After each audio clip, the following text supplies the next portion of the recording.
À l'âge de 9 ans, ça a commencé parce que ce monsieur qui était, si tu veux, un dirigeant de la presse locale, et lui, il était le troisième fiancé de ma tante, le frère, la sœur de mon père.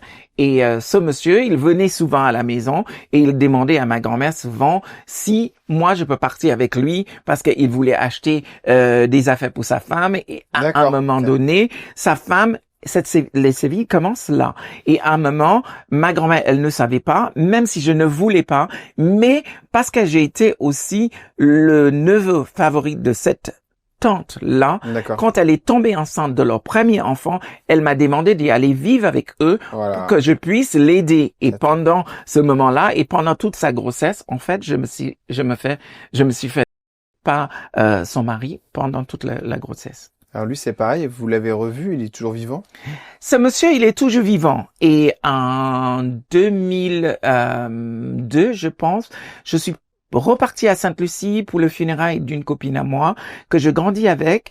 Et lors de cette funéraille, la presse est venue me voir, me dit « Maintenant, Monsieur McDoom, vous êtes connu en France, ça sera bien que vous puissiez expliquer comment tu as réussi à les jeunes et ça peut donner envie à ces jeunes-là. » Et je suis allé le lendemain sur un talk show en direct, en fait.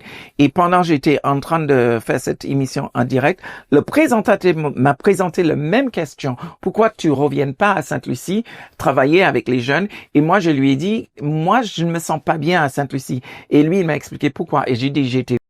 Et comme par hasard, cet oncle-là, il avait gravi les échelons et il était ministre dans le gouvernement. Et je balançais son nom et à ce moment-là, écoute, ça a fait toute une grabuge à Sainte-Lucie avec la presse, avec la politique. Ça a déstabilisé la politique à Sainte-Lucie.